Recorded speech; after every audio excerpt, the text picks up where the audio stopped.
Now remember those lovely, husky-hugging days of vote blue, go green, when Call Me Dave pledged to lead the greenest government ever.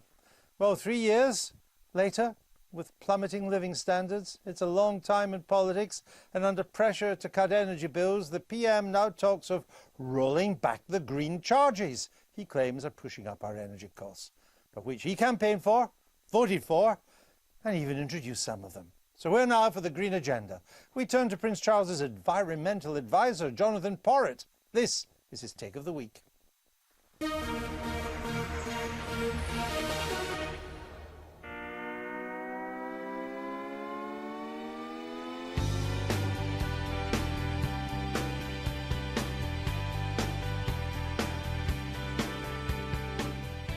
This has been one bad week for the green agenda here in the UK. On Monday, the government announced its commitment to new nuclear reactors at Hinkley Point in Somerset. And then on Wednesday, David Cameron indicated he wanted to roll back green levies and regulations to keep prices down. And in the process, the government's green credentials have been shattered. Energy bills are going up in the UK, too often and too fast. And if you're a reader of the Daily Mail, you probably think that's because we're covering our landscapes with hated windmills. In fact, no more than 9% of the average bill today can be attributed to these green measures. Go nuclear. Nuclear.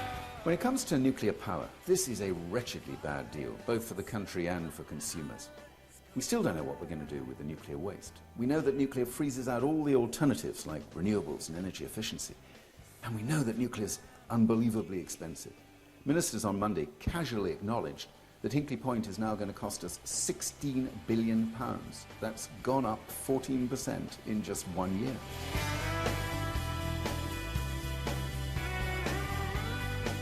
I'm baffled by this obsession with nuclear power, especially when I compare what we're doing with what's happening in Germany.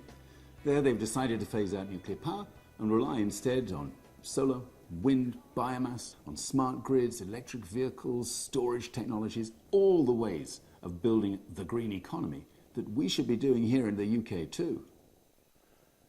David Cameron's own commitment to the green agenda can be seen now for what it always was, an absolutely cynical sham, announced with a lot of husky-hugging flim-flam before the last election to decontaminate the Tory brand. But who's surprised? He's having to deal with more than 100 backbench MPs who still aren't persuaded by the science of climate change. And as for the Lib Dems, they're increasingly irrelevant to the whole green agenda. And from the kitchen cabinets at Puro Design in Marylebone to our own little kitchen cabinet here in the heart of Westminster. Welcome, Jonathan.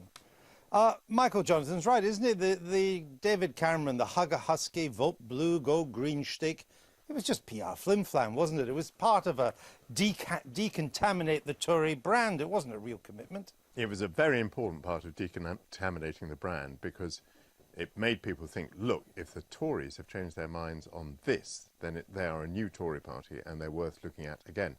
Now, that having been said... But that was a PR position, not a position of policy decided on its merits. It was a very important PR position indeed. Now, was it also insincere? I don't think it was insincere. And indeed, one of the things that's always struck me is that Tory voters are much more likely to be green than Labour voters. Why? Because greenery is expensive, which is what's being proved in the episodes of the last few weeks. And, I mean, you know, my ex-constituents in Kensington and Chelsea, when they were changing their fleet of cars, could afford to think about having hybrid cars or electric vehicles or whatever. Gordon Brown's constituents, shall we say, in the heart of Scotland, were lucky if they had a car at all and weren't going to think about how green it was. So it was very natural for Tories to be, you know, highly sympathetic to green policies. I mean, the fact is that the economy is only now starting to grow. It's been flatlining for a long time. Living standards have been squeezed really bad.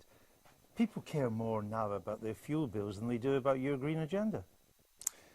But guess which part of the economy has been growing fastest over the last couple of years? The green economy. Well, that is true.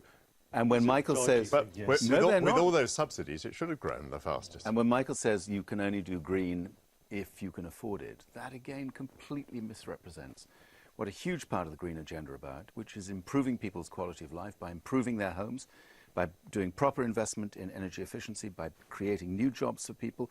It's such an old, tired canard that you can only do green if you're a middle-class toff, to use your And word. some of those green levies actually would help Gordon's constituents, the Absolutely. poorest in our society. Yeah, but they're being That's one paid. chunk They're of the being levies. paid for by people who are paying average fuel bills. Basically, what you're doing is you're putting a levy on ordinary people's fuel bills, which is going to subsidise people who are poorer than them. It's a regressive tax. if But the- it if the seems that what agenda- Cameron wants to do is to actually take that from the consumer and get the taxpayer to pay. well, It's that actually would the be same more people. progressive. If the agenda were to insulate people's lofts and to give them double glazing and to take out their old appliances and give them new appliances, a lot of which is happening, by the way, then all of that is quite sensible. But the agenda is to charge people a whole lot of money on their bills. How much, In Michael? order, in £110 apparently. 112. It- And how much do you 112. think? How much do you think goes on the green measures, and how much on the energy efficiency stuff? It's about 50-50. I was going to say 50-50. But part of the energy efficiency stuff is to pay for the fact that you put up the fuel bills on by the green But levy. if I could finish the sentence, part of it goes on building wind turbines, and wind turbines, as we know, we'd get there somehow. I thought well, we'd get indeed, there. and wind turbines need backup capacity because the wind doesn't always blow.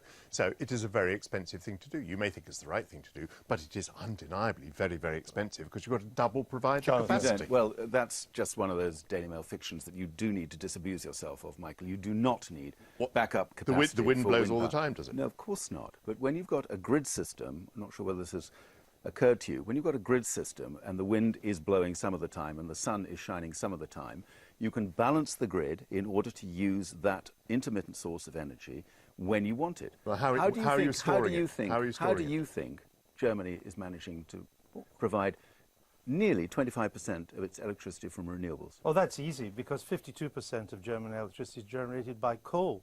I was fascinated that you quoted Germany because Germany's done exactly what you wanted. Germany now has the highest electricity prices in Europe.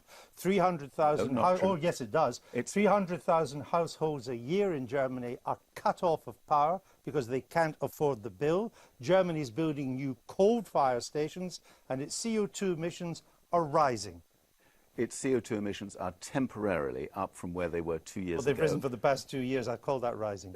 Well, they are they are at the moment, but Germany It's has building made new- Germany has and made it's the building biggest new- investment. It's building new coal-fired stations. It's building one new coal-fired station which hasn't yet been commissioned. It's actually building build- 5 gigawatts worth of coal-fired stations. One and new it's going to coal-fired power burn station. lignite, which is the dirtiest fuel It in is Europe. indeed. It is indeed. And its CO2 emissions are rising.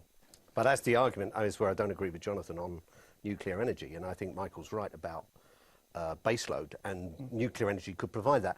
And very it expensive, would though, seem Alan. it would seem yes, but you know it's secure. We're generating it in this country. We're not importing it.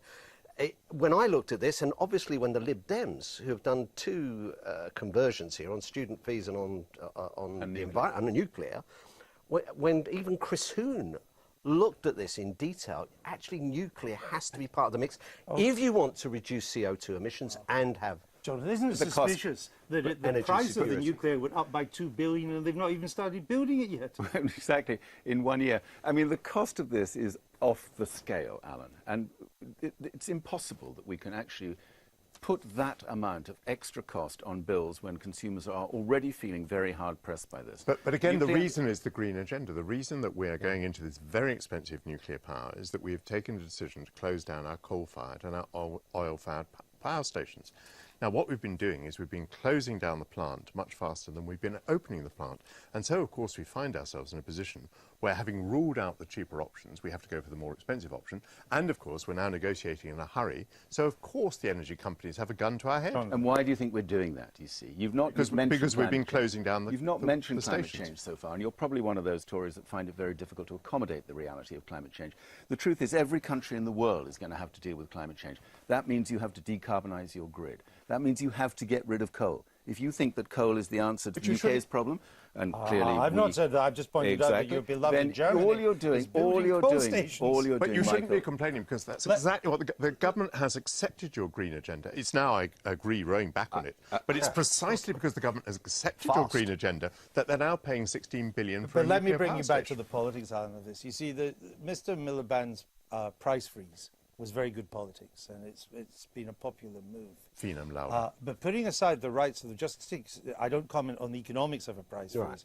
Nor do I comment on the climate implications of getting off the green agenda, but on the politics. If Mr. Cameron was to do this, he then doesn't offer a price freeze. He says, "I'll cut your electricity bill." Yeah, but I think that's a big mistake because it makes politics, though. Cameron. I don't think it is actually because first of all, it looks as if he's just dreamed up the policy to protect himself at Prime Minister's questions. There's nothing worse than Prime Minister saying, "And I can announce today," because you know there's something coming that you weren't expecting. And secondly, it's the energy companies that want the green levies rolled back. So this accusation that Cameron stands up for the weak, he doesn't stand up to the weak, he doesn't stand up to the strong. Once again, he's doing what the energy companies want him to do. He certainly It's is. getting, I mean, there was a time, 2008 being the peak of this, when every party voted for the Climate Change Act, except for 4, I think, Tories or one Yeah, pretty much, independent. yeah. But almost everyone. Yeah. It's got a lot tougher, hasn't it? The politics has got a lot tougher, and there are many more people now who do question the speed that we need to introduce these low-carbon measures. And that means you need even more leadership than we needed back in 2008. So I use this word advisedly. The betrayal of that quality of leadership now by David Cameron and the failure of the Lib Because he Dems. did vote for every one of the... He did. voted for the Climate Change He did. Act. He did. Well, not only did he vote for it, he's also put in place some Tougher measures. some of these green measures. 60%, 60% of them. That's correct. This is an incredible act of political weakness. When the going gets a bit tough, what does Cameron do? He heads off as fast as he can into the embrace of the Big Six all over again. See their fuel bills being cut, it will be good politics. I don't think they're going to be cut. They might well be held stable.